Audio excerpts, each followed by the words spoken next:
Voilà, bonjour à toutes et tous, nous sommes ici en direct sur Brut.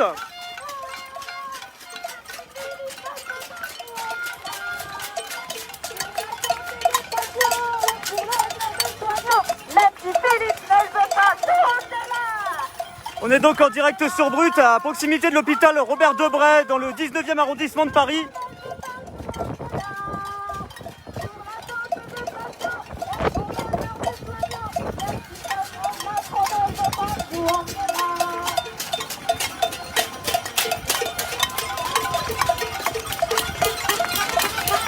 N'hésitez pas à commenter, à partager ce direct. On essaiera d'avoir des témoignages un petit peu après. Là, vous voyez, il y a pas mal de bruit, donc on fera ça juste après. Merci d'être avec nous. On est en direct sur Brut, donc depuis Paris, hôpital Robert Debray, 19e arrondissement.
de toute votre charité, papa, et puis il faut que rien ne se dise. Dans les autres camps, où tout c'est bon, soignons, poussons la pompe à merde.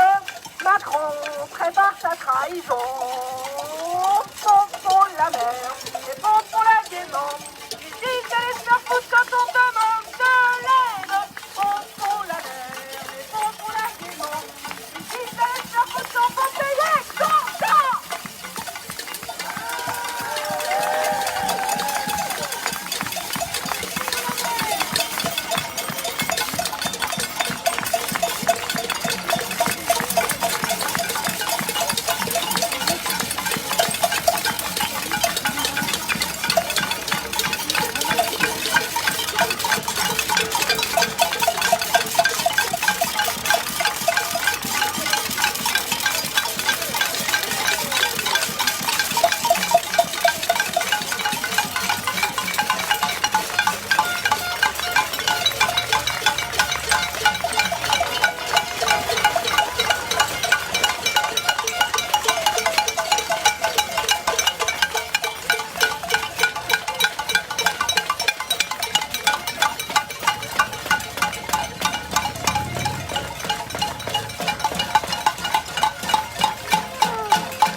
Voilà, bonjour à tous et tous, on est en direct sur Brut, on est devant l'hôpital Robert Debré à Paris.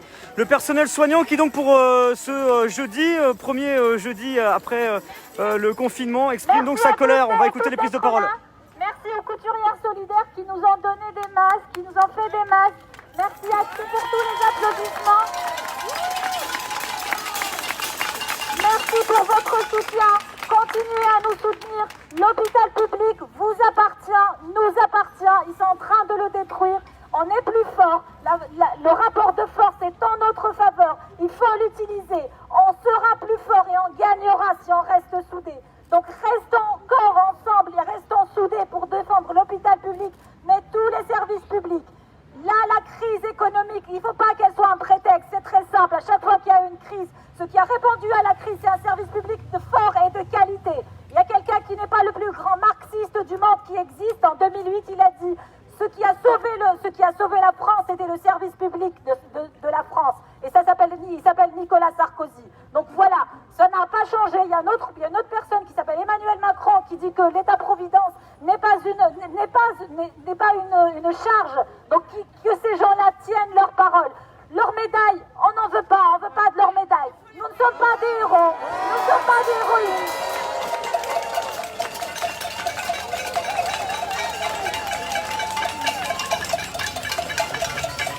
Je veux bien être l'héroïne de mes enfants et ça me suffit largement, comme tous les papas et mamans. Pour le reste, on est des travailleurs et des travailleuses et on a besoin de faire notre travail dans de bonnes conditions. On a besoin qu'il y ait des ouvertures de lits et d'arrêter cette fermeture de lits qui se continue. On a besoin qu'il y ait une revalorisation des salaires les plus bas de la fonction publique hospitalière. Il y a une hémorragie qui est en train de se faire, les gens sont en train de partir parce que non seulement ils travaillent dans de mauvaises conditions et en plus ils sont sous-payés. On n'a pas le droit de faire ça, quel que soit le domaine, que ce soit l'hôpital ou ailleurs.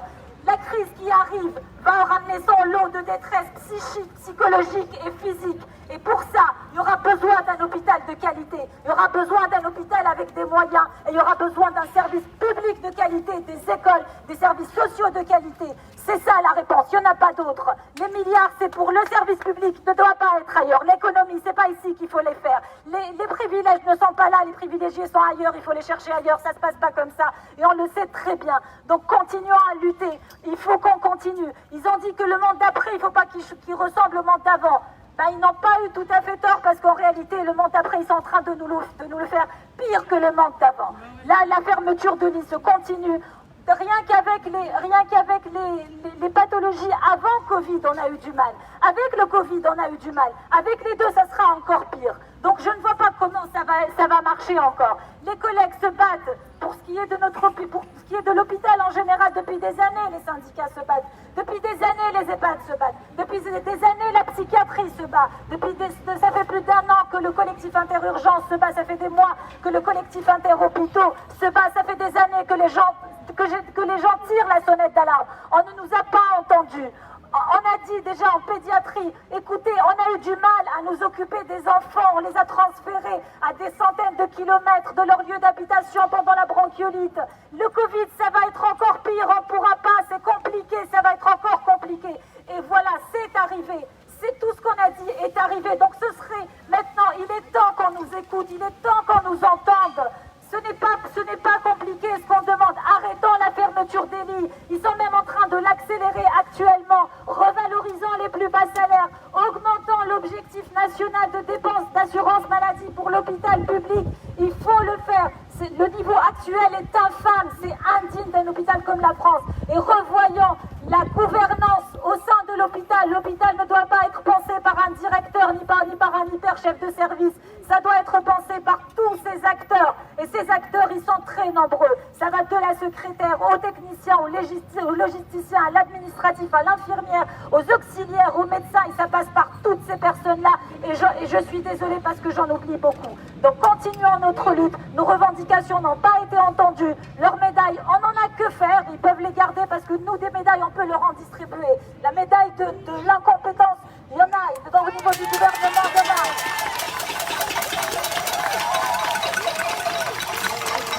La médaille du cynisme.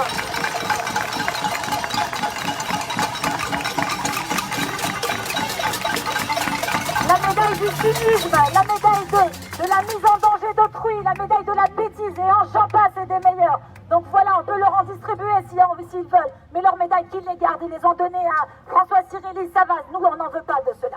Voilà, donc merci beaucoup d'être là. On va terminer.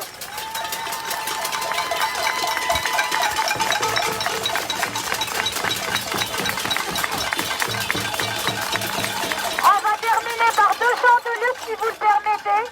C'est des chants qu'on avait déjà fait bien avant le Covid.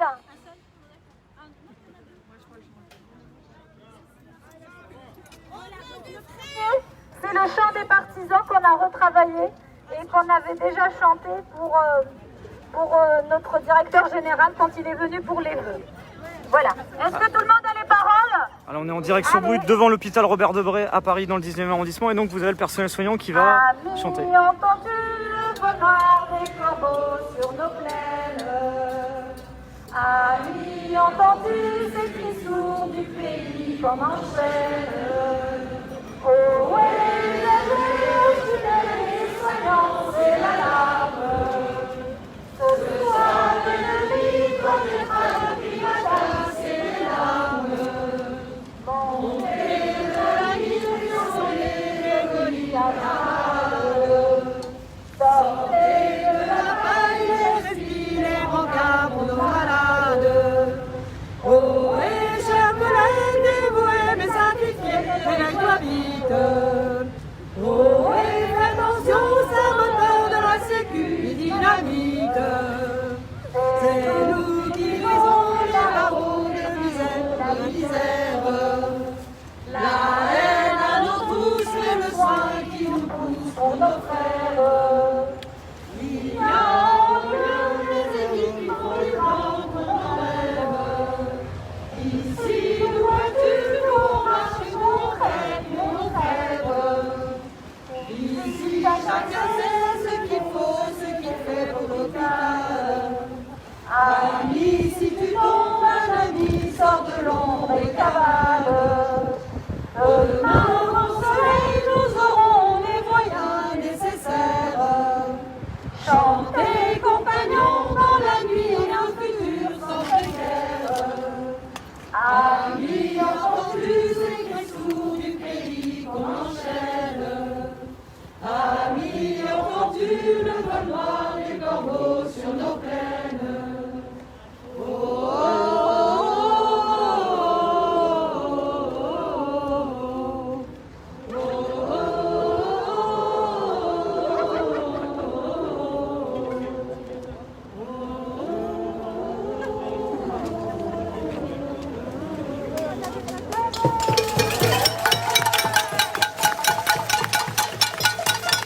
deuxième jeudi colère.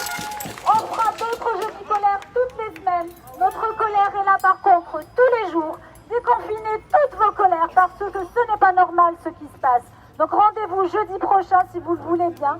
On sera là, nous, on continuera notre lutte, on continuera de nous battre. On aura toujours besoin de vous parce que vous et nous, c'est la même chose. Nous sommes des citoyens avant tout et nous cherchons à laisser autre chose que des dettes, autre chose que des problèmes à nos enfants. L'hôpital, c'est aussi notre responsabilité. Moi, je ne veux pas demain que mon fils me dise « Mais maman, toi qui travailles à l'hôpital, qu'est-ce que tu as fait pour le défendre ?» J'aurais honte. Personne n'aura cette honte ici, chez nous. Tous avec vous, je pense qu'on pourra gagner et la lutte, il faut qu'elle continue. Je rappelle juste quelque chose. Je rappelle Élodie, cette infirmière qui est décédée en travaillant, pour qui on a refusé une minute de silence avant la crise du Covid, et maintenant qu'ils viennent nous remercier et tout. Non, on n'en veut pas.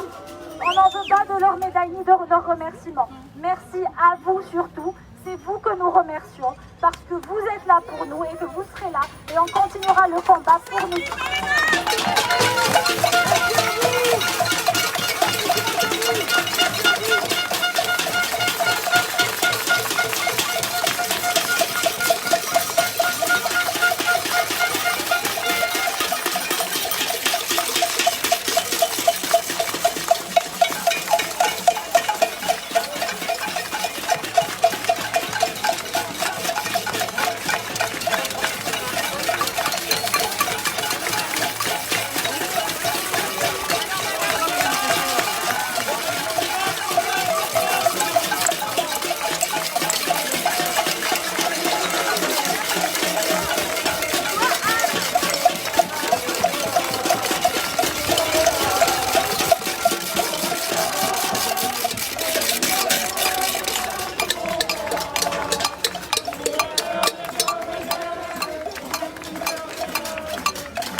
Voilà, bonjour à tous et tous, nous sommes ici en direct sur Brut. Alors il y a beaucoup de bruit, hein. Je ne sais pas si vous arrivez forcément à m'entendre.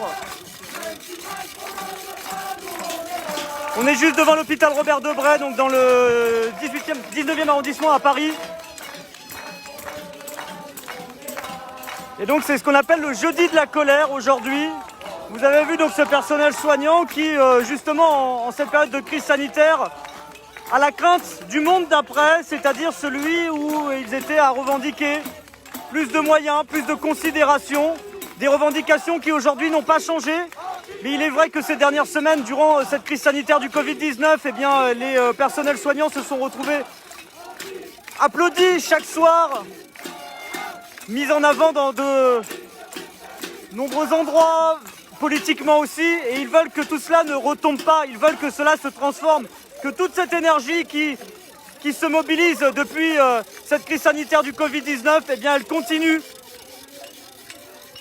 et qu'elle se transforme en véritables moyens pour eux, c'est-à-dire des moyens qu'ils ne réclament pas seulement depuis quelques jours. Hein. C'est des revendications qui existent depuis maintenant près d'1 an, la création de différents collectifs, le collectif interhôpitaux, le collectif interurgence.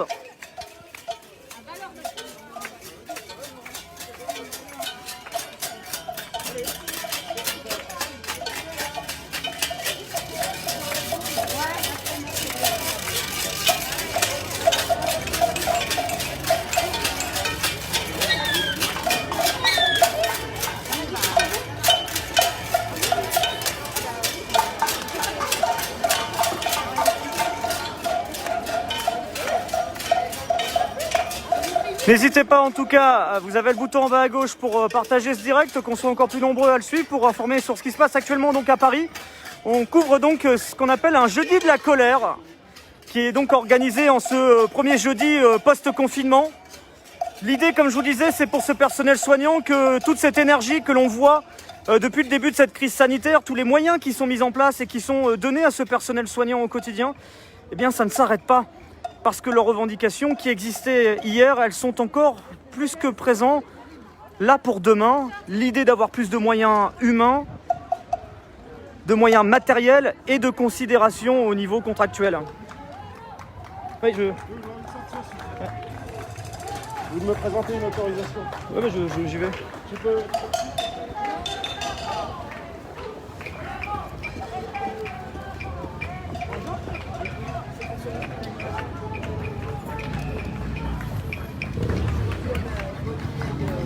Bonjour, c'est possible peut-être d'avoir un petit mot en direct pour Brut? Alors on va peut-être profiter qu'il y ait un peu moins de... Peut-être se mettre un peu à l'écart pour que les gens puissent bien nous entendre parce qu'il y a encore un petit peu de monde. Alors c'est vrai que je le montre aussi à l'image pour ceux qui viennent de nous rejoindre. Il y a aussi environ quelques dizaines de personnes qui sont venues ici en soutien. Il faut savoir que cet événement avait été annoncé sur les réseaux sociaux et que l'idée c'était aussi que des soutiens de l'hôpital public, des usagers tout simplement, puissent venir ici apporter leur soutien au personnel soignant pour ce qu'on appelle donc ce deuxième jeudi de la colère. Le premier s'était exprimé dans les couloirs de l'hôpital Robert Debré, donc on est dans le 19e arrondissement à Paris. Et là, ça s'est exprimé juste devant l'hôpital avec des casseroles, avec un chant également. Je vous laisse peut-être vous présenter pour ceux qui nous regardent. Alors moi, je m'appelle Chérine Benzi, je suis cardiopédiatre à l'hôpital Robert Debré.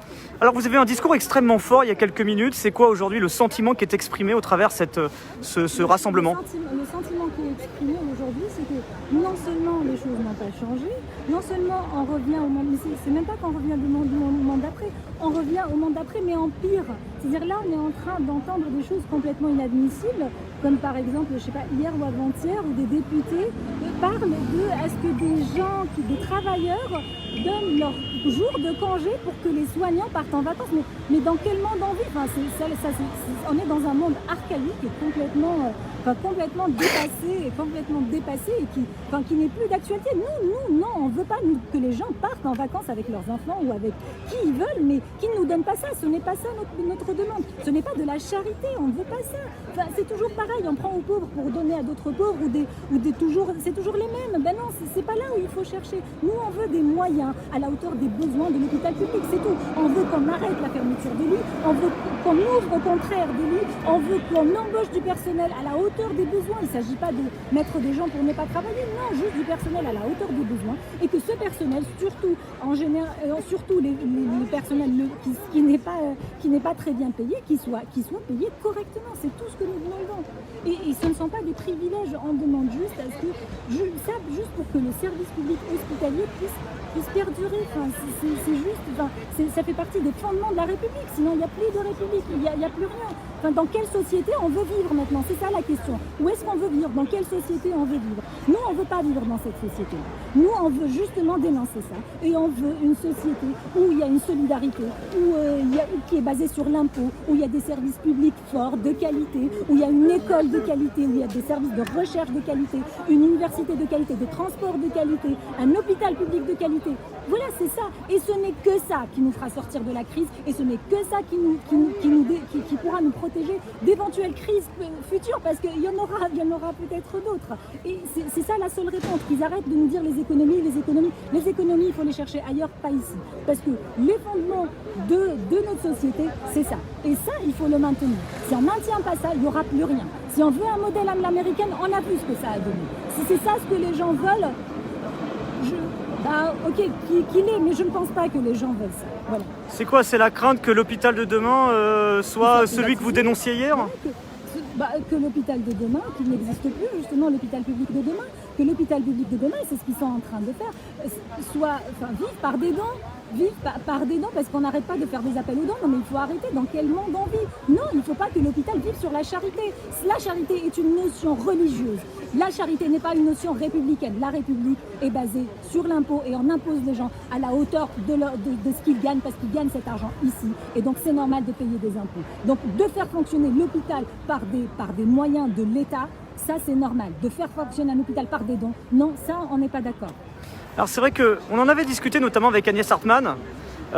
C'est l'idée de se dire que voilà, durant cette crise du Covid-19, alors il y a eu au début de cette crise, et même encore maintenant, des discours de dire on dénonce le manque de matériel, etc. Mais on a vu que pendant cette crise, actuellement qui est toujours en cours d'ailleurs, parce qu'il y a encore des cas de Covid-19 qui sont présents, c'est important de le rappeler. On va peut-être avancer un peu parce qu'il y a une voiture qui va sortir. Du matériel, vous avez eu satisfaction sur pas mal de choses. En termes de matériel, en termes de besoins humains, que vous n'aviez pas avant. Et la crainte, c'est que demain, quand les choses se seront calmées, on espère le plus vite possible, parce que ça veut dire que cette crise sanitaire soit derrière nous, c'est que tout ce que vous dénoncez au travers de vos différents collectifs, inter-hôpitaux, inter-urgences, d'autres syndicats également, que finalement ça revienne comme avant? Alors déjà pour le matériel, il n'était pas tout à fait à la hauteur des besoins. Il y a plein d'hôpitaux. Oui, ce que je disais au début, les masques, les blouses, etc. Ouais. Les surblouses, jusqu'à présent, il n'y en a pas assez. Il y a eu des ateliers de couture qui se sont faits dans l'hôpital par des collègues, par des gens qui viennent pour faire justement des masques, des surblouses, etc. C'est pas vrai qu'il y en a, non, il n'y en a pas eu assez. Après, ils ont essayé, actuellement ça va un peu mieux, mais il y a encore quelques pénuries. Après, une fois on sait qu'il y a la question de la problématique des surblouses, pour être précis aussi, il y a eu la question des masques au début qui était un grand problème. Un gros problème, mais ça a duré quand même un petit moment, et je rappelle quand même qu'il y a des collègues qui sont morts. Donc on ne sait pas comment ils ont été contaminés. Ok, je ne suis pas capable de le dire, mais quand il y a un manque de masques et un manque de protection pour les soignants, quand ils travaillent dans des environnements qui sont potentiellement dangereux pour eux, pour leur santé, qui peuvent attraper un virus qui peut être dangereux dans certains cas, il y a un problème. On voit bien qu'il y a des personnels qui sont décédés quand même. Donc ce n'est pas rien. La réponse, elle a été quand même assez tardive. Donc qu'on nous dise maintenant, ils vont dire maintenant on va avoir des masques. Mais voilà, la crise elle est quand même derrière nous. Et les morts, il y en a eu quand même 25 000. Donc c'est très bien, mais bon, on est un peu tard. On est même à 27 000 si on prend l'hôpital et les EHPAD et on n'a pas les décès en ville. Donc, et pour ça, je ne parle même pas des décès en dehors du Covid. Parce que ces gens-là qui mouraient ici avant, qui étaient malades avant, qu'on ne voyait plus aux hôpitaux, ils sont partis.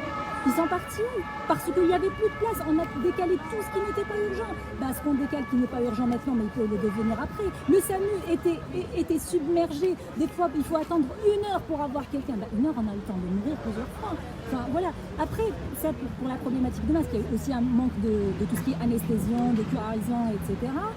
Après, il y a aussi la problématique des moyens. Les moyens humains qu'on a eus, c'est aussi parce que les gens ont arrêté de faire tout le reste. Et c'est que comme ça qu'on a pu répondre à ça. Mais sauf que tout le reste, il faut bien s'en occuper. Quelqu'un qui a un infarctus, il faut bien s'occuper de lui. Quelqu'un qui fait un AVC, il faut bien s'occuper de lui. Quelqu'un qui a un cancer, alors qu'on n'arrête pas de parler de prévention, etc. On ne peut pas retarder sa prise en charge de 2 ou 3 mois. Ça, ce n'est pas possible. Il faut qu'on arrête. Il faut qu'on réfléchisse à la crise sanitaire qui est oui, en rapport avec le Covid, mais qui va au-delà du Covid et des patients qui sont au-delà du Covid. Maintenant, quand on parle aussi des moyens humains qui sont venus, et parfois du dévouement de bénévolat, il y a eu quelques bénévoles, c'est sûr, certes, mais il y a eu aussi beaucoup de gens qui ont été payés, beaucoup plus. Par exemple, une infirmière qui venait travailler à l'hôpital, elle était payée 175% le salaire d'une infirmière qui travaille ici. Donc voilà, il faut quand même arrêter de parler de dévouement, de trucs. Non, il y a des gens qui travaillent, qu'on doit payer correctement, et ce n'est pas normal que sur la base de la crise de l'offre et la demande, qu'on paye une infirmière qui vient travailler ici 175% le salaire d'une infirmière qui travaille là depuis 20-30 ans. Ça, ce n'est pas normal. Justement, cet hôpital, quand on parle de l'hôpital d'après, c'est aussi l'actuel. Vos revendications qui existent depuis 1 an maintenant, peut-être pour ceux qui regardent, qui diraient, on voit des gens qui tapent dans des casseroles, il y a des banderoles, il y a de la colère, mais expliquez-nous votre vécu, peut-être aussi, c'est peut-être ça aussi qui permet d'expliquer les choses, et qu'est-ce que vous réclamez aujourd'hui? Alors, je veux juste préciser que le problème de l'hôpital, c'est pas que notre hôpital, c'est dans tous les hôpitaux. Là actuellement, par exemple, en réanimation, il y a un manque d'infirmières, donc il y a des lits qui sont fermés. C'est comme ça que ça se passe. On a le personnel, s'il ne travaille pas dans de bonnes conditions, en plus il est mal payé, on ne peut pas ouvrir des lits avec rien, on ne peut pas ouvrir des lits avec des robots. Il faut des personnels. Pour que ces personnels reviennent, il faut qu'ils soient payés correctement et qu'ils travaillent dans de bonnes conditions. Si on fait travailler quelqu'un dans des conditions difficiles, ils ne resteront pas. Les gens sont en train de partir parce qu'ils estiment qu'ils ne travaillent pas dans de bonnes conditions, qu'ils n'ont pas le temps de s'occuper des patients, qu'ils n'ont pas le temps de discuter avec eux. Et du coup, ils partent. Et c'est normal parce que, aussi, en plus de ça, le salaire n'est pas à la hauteur des besoins de la personne. C'est normal que les personnels partent. Mais un hôpital public sans personnel n'existe pas. Et je ne parle même pas des fermetures de lits pour le virage ambulatoire qui est en train de s'accélérer et se faire depuis des années. Là, on nous a vendu l'ambulatoire depuis des années, quand nous vend ça depuis des dizaines d'années. Là, on a vu cette problématique. Il n'y avait plus assez de lits. Avec le Covid, il n'y avait plus assez de lits. On a dû mettre les patients partout, et pour les mettre partout, il a fallu en chasser d'autres. C'est comme ça que ça se passe. Très bien, merci pour votre témoignage en tout cas. Merci à vous. Merci pour votre soutien, et franchement, on a besoin que les gens continuent à nous soutenir et soutiennent l'hôpital public, parce que c'est un bien commun, il ne faut pas l'oublier, l'hôpital public est un bien commun et les gens ici ne veulent pas, on ne veut pas des privilèges ni quoi que ce soit, on veut juste que l'hôpital public reste et persiste, c'est tout, qu'il vive encore, c'est tout ce que nous demandons. C'est tout, on ne veut pas que nos enfants demain ils doivent aller que dans des structures privées. Actuellement, ils font que des appels à des partenariats publics-privés, c'est ça ce qui se passe actuellement. On fait des appels à des partenariats au public-privé, on fait des appels à des dons, etc. Non, un hôpital public, si ça continue comme ça, il n'existera plus. Merci encore. Merci. Très bonne journée. Voilà, donc on est en direct sur Brut, on est juste devant l'hôpital Robert Debré, donc c'est dans le 19e arrondissement à Paris. Je vous montre juste plusieurs sujets que vous pouvez voir sur Brut. Alors il faut savoir que samedi dernier, on était avec Agnès Hartmann, qui est chef de service à la Pitié-Salpêtrière, et durant pendant 1 heure justement, on a approfondi ce sujet de la crise de l'hôpital public, justement parce qu'il faut savoir que cette crise, elle n'est pas née de cette crise du Covid-19. Pour ceux qui nous suivent régulièrement, vous savez, c'est des sujets qu'on traite depuis plus d'1 an, 1 an et demi maintenant, avec le collectif Interurgence, le collectif Interhôpitaux, qui sont des collectifs qui sont nés en dehors des syndicats, avec des formes de grève. Alors des grèves qui ne peuvent pas s'exprimer sous l'arrêt de travail, parce que déjà qu'il y a des effectifs à flux tendu et parfois du manque de personnel dans certains hôpitaux, ces hôpitaux continuent de fonctionner normalement au quotidien. C'est une grève dans l'esprit, mais qui ne peut pas s'exprimer par des arrêts de travail. Ça s'exprime par des actions, par des manifestations pour ceux qui sont en dehors de leur travail. Et donc voilà, on en a parlé avec Agnès Hartmann, qui fait partie, elle, du collectif Interhôpitaux, et pendant 1 heure, qui nous explique tout simplement son quotidien, qui nous explique pourquoi ce personnel soignant, il dénonce le manque de moyens, le manque de considération. Qu'est-ce qu'il faudrait pour que cet hôpital public puisse repartir de l'avant et travailler dans de meilleures conditions, toutes ces revendications qu'on peut entendre dans ces différents cortèges ces derniers mois, ces dernières années. Donc ça, vous pouvez le voir. Et puis si je vous montre ça, vous avez... justement ce qui est marqué ici, Hôpital Mon Amour. Alors Hôpital Mon Amour, c'est justement des collages d'affiches qui ont eu lieu. C'est comme les collectifs féministes qui ont fait des collages contre les féminicides. Là, vous avez dans les hôpitaux des collectifs qui collent des slogans. Ils comptent leurs sous, on compte nos morts, Hôpital Mon Amour, blouse blanche, colère noire.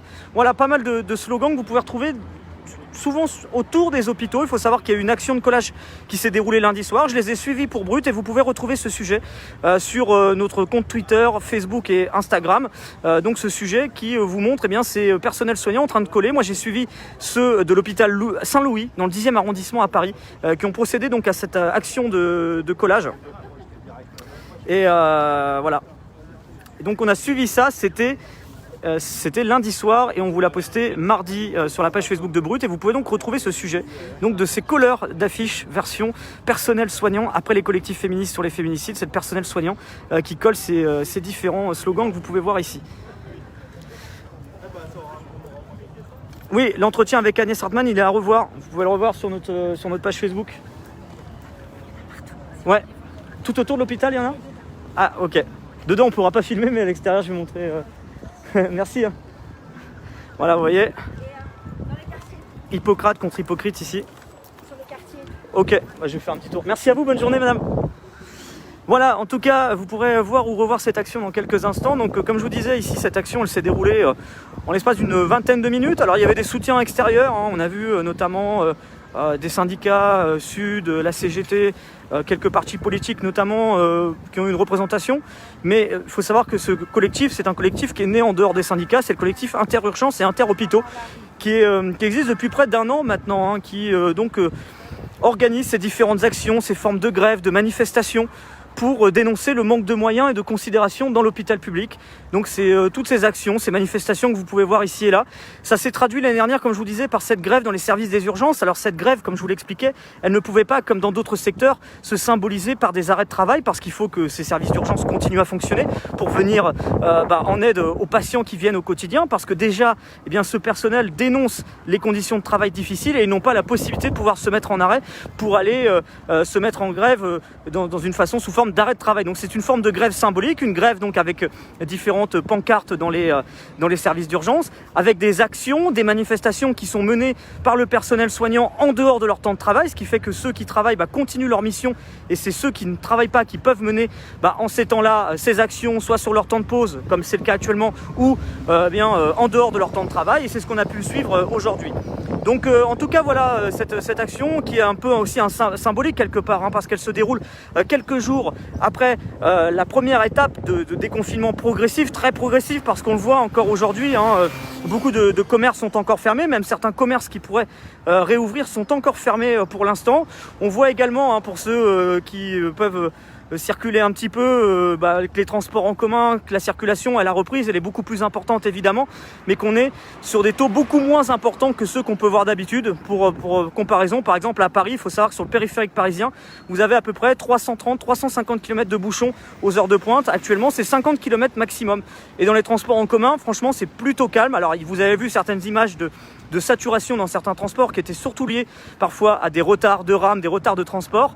Mais pour l'instant, on a une reprise qu'on voit extrêmement progressive, un déconfinement progressif. Mais en ce jeudi, premier jeudi après donc cette première étape de déconfinement, eh bien, ce personnel soignant voulait marquer le coup parce qu'on est en pleine période de crise sanitaire, en pleine période où justement l'hôpital est mis en avant, où il y a eu beaucoup de discours, même des promesses politiques. On sait que le président de la République, lors de son déplacement à Mulhouse, il y a de cela un mois et demi, avait évoqué un plan massif pour l'hôpital. Pour l'instant, il n'a pas été annoncé, mais il y a l'attente aujourd'hui que ces promesses, que ces paroles qui ont été entendues ces derniers mois, ces dernières semaines, eh bien, se transforment en quelque chose de concret, de dire merci pour votre soutien, merci pour vos applaudissements, votre considération, mais ce que nous voulons, ce sont des moyens pour l'hôpital public, des moyens, vous l'avez compris, humains, des moyens matériels, et de la considération également d'un point de vue salarial. Mais beaucoup de ces revendications, elles sont destinées à aller justement pour le personnel, pour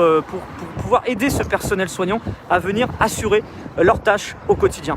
Donc là, vous voyez, c'est toutes ces petites banderoles que vous pouvez voir ici, enfin ces collages qui ont pu être faits ici et là, et ça, vous pouvez le voir sur notre page Facebook, on essaiera de vous le mettre dans les commentaires. Merci à vous, en tout cas, j'espère que vous allez bien.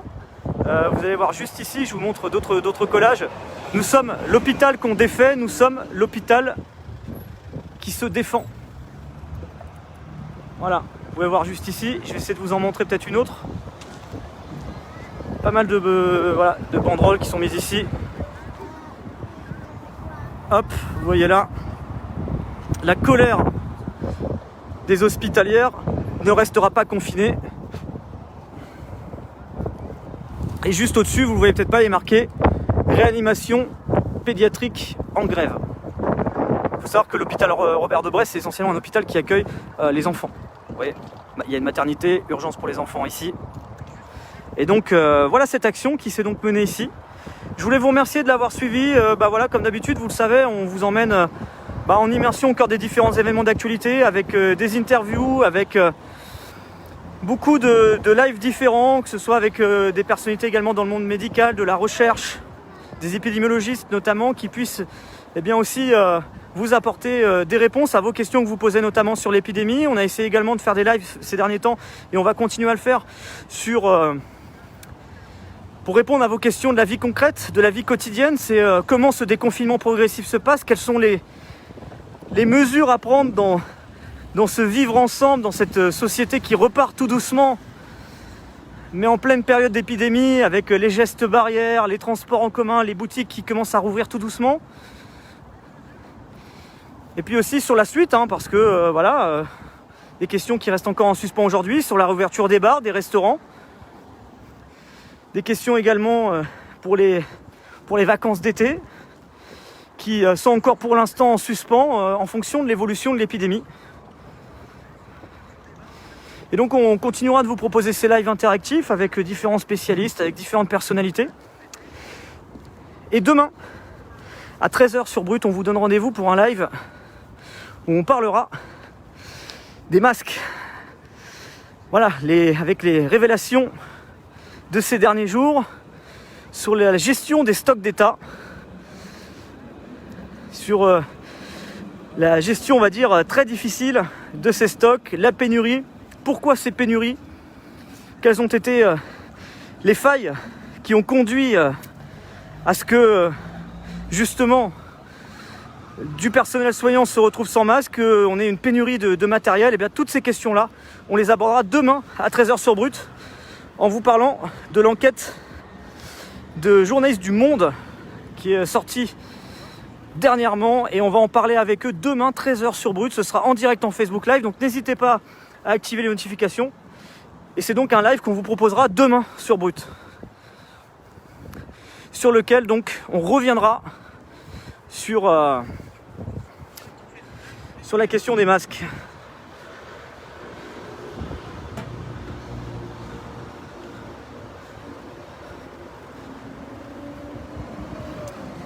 Et cette enquête, elle est signée par les journalistes du Monde, Fabrice Lhomme et Gérard Davet, qui sont grands reporters au Monde, et qui vont nous expliquer notamment ces masques qui ont pu être détruits ces dernières années, qui n'ont pas été remplacés, les stocks stratégiques. Je vous en dis pas plus, on en parlera donc demain en Facebook Live, et on continue, comme vous le savez, au cœur de l'actualité. Dès lors qu'il y a des événements d'actualité, on est présent sur le terrain pour les couvrir, comme aujourd'hui. Un peu essoufflé, ouais, avec le... Je vous cache pas qu'avec le masque, c'est pas forcément évident de respirer. Je sais qu'il y a certaines personnes qui ont parfois eu quelques petites difficultés au niveau du son, alors on essaye de faire le maximum en tout cas pour améliorer les choses. Je sais que c'est pas forcément une majorité, mais il y a quelques personnes parfois qui peuvent avoir quelques difficultés pour nous entendre.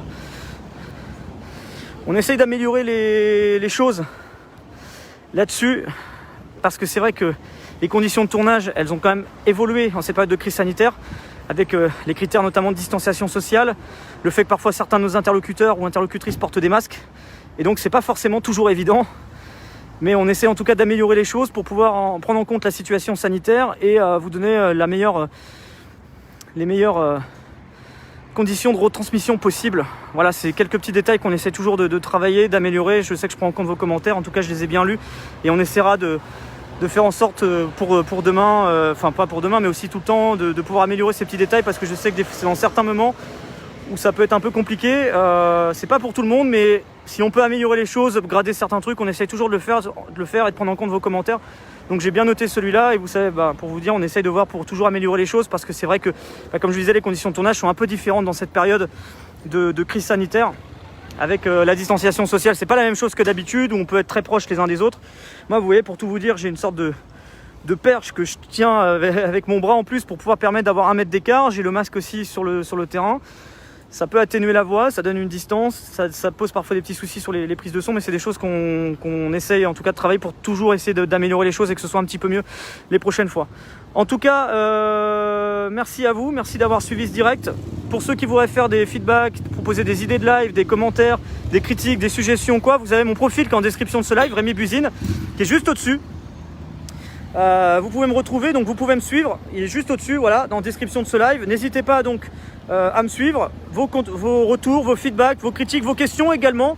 Si vous avez des questions que vous souhaitez qu'on pose à tel spécialiste, par exemple, je vous dis, dans les prochains jours, dans les prochaines semaines, on essaiera d'avoir encore d'autres personnes dans le monde médical, que ce soit au niveau épidémiologiste, chef de service d'urgence, ou qui soit justement dans la gestion de cette crise sanitaire. On essaiera d'avoir d'autres lives comme on a pu faire. Donc si vous avez des questions à leur poser, je ne sais pas qui on aura encore forcément les prochains jours, mais on y travaille beaucoup avec Paul Burgot et Claude Fruchet pour pouvoir vous proposer d'autres directs. C'est les programmateurs à Brut, et on travaille justement avec eux pour vous proposer d'autres lives dans les prochains jours. Donc n'hésitez pas à envoyer vos questions, vos idées, et comme ça on les portera lors des prochains lives. Comme je vous disais, l'idée pour moi en étant présent sur le terrain, c'est de porter vos interrogations, c'est de porter vos questions, c'est de porter toutes même vos craintes, vos inquiétudes que vous pouvez avoir sur certains sujets. Elles se traduisent parfois par des questions, on peut rencontrer des personnes qui peuvent peut-être éventuellement y apporter certaines réponses. Donc merci à vous pour tous vos retours, et puis merci à vous pour votre présence également, votre présence qui est toujours extrêmement précieuse, hein, je vous le dirai jamais assez. Vous remercie également pour votre fidélité. Vous êtes toujours de plus en plus nombreux à nous suivre sur Brut, à nous suivre au travers les différents directs qu'on peut vous proposer, et votre présence, votre fidélité, votre constance en tout cas est particulièrement encourageante. Elle fait très plaisir, elle nous donne beaucoup de force pour vous proposer chaque jour plein de sujets différents, plein de vidéos en direct et tout.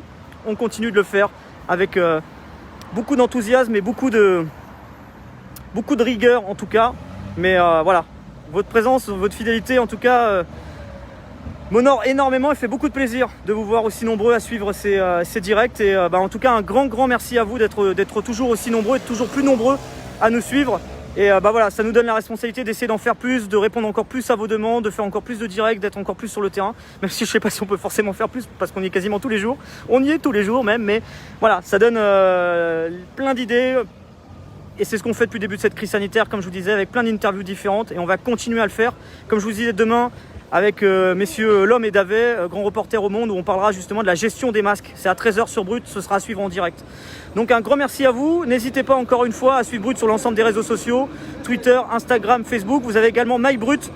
On vous mettra le lien dans les commentaires, vous renseignez votre adresse mail et tous les soirs vous recevez l'ensemble de nos publications parce qu'il y a les directs mais plein d'autres publications préparées par l'ensemble de la rédaction de Brut, toujours en télétravail par ailleurs. Et tous les soirs vous recevez un mail avec nos publications, notre conseil culture également, bref, plein de choses différentes qui arrivent sur votre boîte mail. Ça vous permet de... Bah voilà, c'est nous qui venons vers vous tous les soirs avec l'ensemble de nos publications. Donc n'hésitez pas à venir vous inscrire. Vous mettez votre adresse mail, c'est gratuit et vous recevez ça tous les soirs tout simplement. Et voilà. Et puis, pour ceux qui souhaiteraient me suivre, comme je vous disais, vous avez mon profil Facebook qui est en description de ce commentaire. Pareil, Twitter, Instagram. Vous pouvez me retrouver juste là également. Hop, Rémi Buzine. Vous avez le nom ici. Hop, vous tapez Rémi Buzine sur Instagram et vous pouvez me retrouver de cette façon-là. Donc voilà, avec un grand plaisir, n'hésitez pas à me retrouver. Et voilà. Au plaisir de lire vos feedbacks, vos retours. C'est la même orthographe que là-haut. Hein. Et voilà. En tout cas, je vous souhaite à tous une très très bonne journée. On se retrouve très très vite sur Brut. Prenez soin de vous. Et pour le live demain, ce sera à 13h. On se retrouvera donc demain en direct à 13h avec messieurs Lhomme et Davet qui sont grands reporters au monde. Et on parlera donc de cette gestion des stocks stratégiques de masques. Ce sera en direct vers 13h. Pas forcément 13h pile, mais aux alentours de 13h. En direct sur Facebook. Donc voilà, rendez-vous est pris, je vous dis à demain. Voilà, et après c'est toujours soumis aux contraintes de dernière minute, il peut toujours y avoir un imprévu qui fait que le live est annulé ou reporté, mais en tout cas on part sur cette idée là. Je vous dis à demain, prenez soin de vous, très bonne journée, et puis on se retrouve très très vite sur Brut. À bientôt, ciao. Et le replay tout de suite, pour ceux qui viennent d'arriver. Vous pouvez voir le replay de ce Facebook Live tout de suite. Vous pouvez encore commenter, partager. Vous avez le bouton en bas à gauche pour partager ce live sur vos pages, sur vos groupes, en séance vidéo. Pour ceux qui sont arrivés maintenant, vous pouvez revoir cette action. Parce que là, vous arrivez, vous voyez ma tête, vous n'avez pas forcément envie de la voir. Je peux tout à fait comprendre, il n'y a pas de souci. Parce que c'est l'action qui est important. Et l'action, ça, vous pouvez le voir en replay dans les toutes prochaines minutes. Toutes prochaines minutes, vous pouvez voir ça. J'appuie sur le bouton terminer. Vous attendez une minute, vous actualisez la page et vous pourrez voir cette action en replay. Très bonne journée à vous et à bientôt. Ciao. Merci à vous.